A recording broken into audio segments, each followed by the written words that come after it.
Bonjour, je me présente, je m'appelle Sandra Moire. Quel est votre poste dans l'entreprise?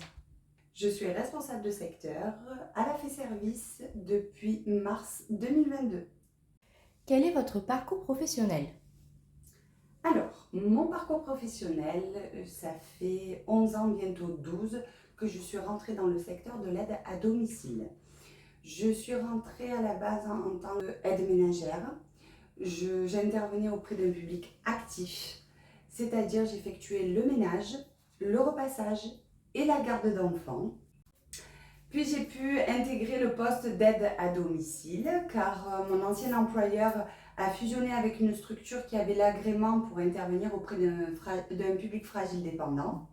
Donc j'ai pu faire de la compagnie comme prestation en plus, de l'aide au repas, de la mise à table, de l'accompagnement véhiculé, de l'accompagnement au bras, du ménage également avec repassage.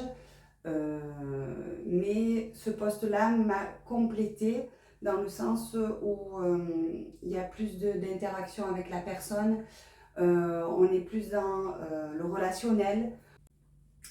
Par la suite, j'ai eu l'opportunité d'intégrer un poste d'agent administratif au sein de la même entreprise. Dû à mon parcours professionnel avant que je rentre dans l'aide à domicile, j'étais assistante dentaire. Donc j'avais déjà ce contact téléphone, appel téléphonique, appel entrant, appel sortant et le contact avec les bénéficiaires.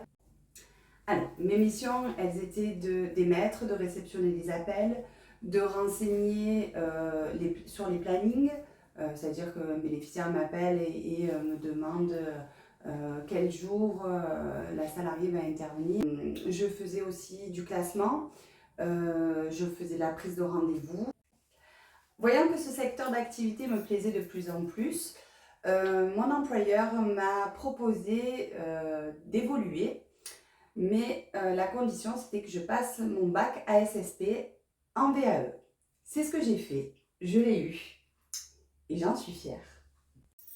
J'ai pu intégrer du coup le poste d'assistant responsable de secteur où j'avais des missions complémentaires. Donc je suis allée sur le terrain, rencontrer mes bénéficiaires, donc je suis revenue sur le terrain pour évaluer leurs besoins, mettre en place du coup des prestations adaptées à leurs besoins avec un suivi des dossiers, un contrôle qualité également, puisque j'allais contrôler les salariés sur le terrain.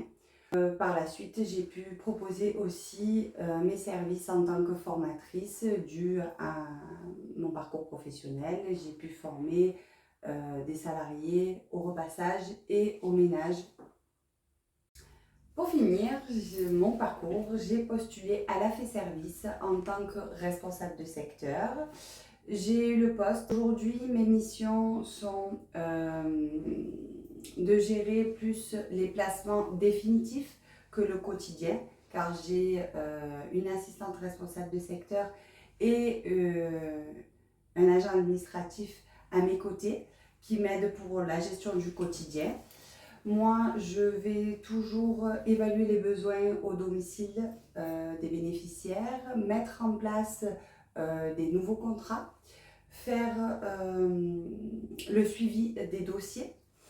Je me charge également de contrôler le dépassement des prises en charge pour le début du mois, faire les plannings de mes salariés, gérer les congés et les absences. Et je fais aussi les entretiens d'embauche et le recadrage des salariés si besoin. Pourquoi faites-vous ce métier? Alors, je fais ce métier car c'est un métier polyvalent. C'est un métier où on ne s'ennuie jamais. Toutes les journées ne se ressemblent pas. Pour le contact humain et parce que j'aime aider les personnes qui sont dans le besoin. Quelles sont les qualités pour faire ce poste de responsable de secteur? Alors, pour le poste de responsable de secteur, il faut être avant tout bienveillant, empathique, souriant, dynamique, dynamique, organisé, patient, aimer la communication. Ces qualités sont pour moi celles qui représentent un ou une responsable de secteur. Est-ce que c'est un travail difficile? Alors, c'est un travail prenant, difficile moralement, mais qui nous apporte énormément de bien-être et de satisfaction. C'est pour cela que je vous invite à rejoindre le secteur de l'aide à domicile.